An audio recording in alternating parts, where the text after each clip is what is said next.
Joining us live now is the Republican strategist, John Jordan. John, good to see you. So let's start off with your reaction to this raid on Mar-a-Lago. Well, first of all, I was stunned that this happened. The second thing, I started asking a lot of digging into it, and it looks like this has to do with the Presidential Records Act and what documents presidents can take with them when they leave office. The fact of the matter is going back, 60 years, even though this law was only promulgated in 1978, all presidents take a lot of records. All presidents have security clearances. Former presidents do. All former presidents have secure areas to keep them.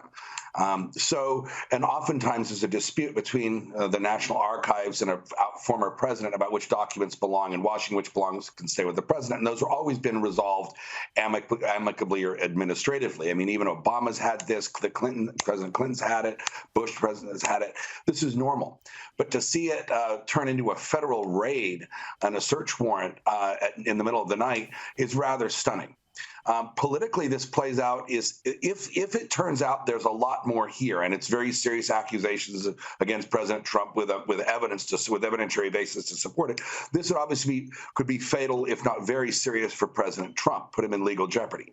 On the other hand, if this is just Federal Records Act and deciding, which documents belong in Washington, which belong in Mar-a-Lago, and an administrative dispute, and this is just turns out to be massive overreach by President Biden's Justice Department, this could be the best thing that ever happened to President Trump. Right. Now, when I look at this, I'm not looking at what President Trump's friends are doing. I'm looking at what his enemies are doing. And even former Democrat Governor Cuomo is squeamish about this, saying the FBI has a lot of explaining to do. And the Democrats and the American media are very silent about this. So it looks like they're uncomfortable with it, too. So just to back up a few things there, when you talk about legal jeopardy, if there is something in these documents, what are we talking here? Jail time?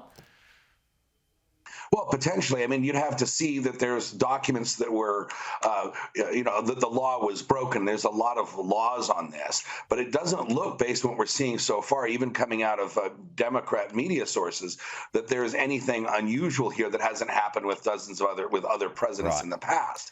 So it remains to be seen what laws have been broken, if any, and if it's just the Presidential Records Act, that's a parking ticket. Sure. So if it is just that, if it is nothing, what does it do for Trump? Does he go again? Trump 2024?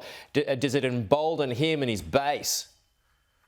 Well, in light of all whether you love Trump or hate him, that's been done to him, the Russian collusion narrative, the Mueller report, all of which went nowhere, all of the allegations against him that really went nowhere.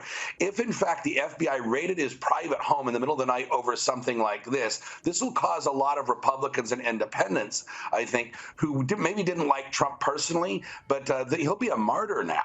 Yeah. And this will truly solidify his narrative that this is the deep state versus Americans. Yeah, and because a court order would have been needed for this raid, has the legal system been hijacked here?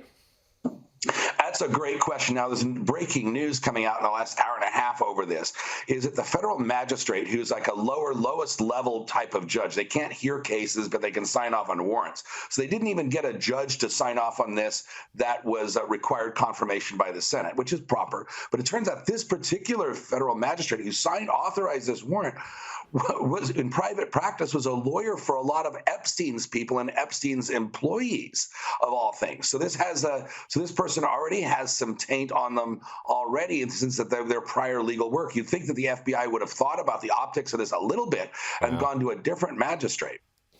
Well, yeah, that's so interesting. Yeah, and like you're talking about Mueller and the other examples, if it fits that theme, then we all might well be knowing where that's heading. John, we'll have to leave it there, but appreciate your time this morning. We'll talk to you again soon.